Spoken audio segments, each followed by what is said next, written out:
బీడులో నవాన చినుకు పిచ్చి మొలక వేసింది. పాడలేని గొంతులోన పాట ఏదో పలికింది. గుండె ఒక్కటున్న చాలు గొంతు తానే పాడగలదు. మాటలన్నీ దాచుకుంటే పాట నీవు రాయగలవు.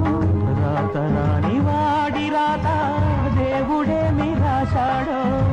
చేతనైతే మార్చి చూడు, వీడు మారిపోతాడు, మనిషి అవుతాడు.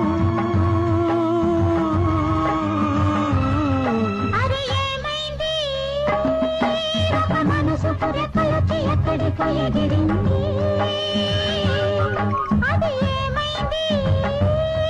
తన మనిషిని వెతుకుతూ ఎక్కడొచ్చి వాలింది.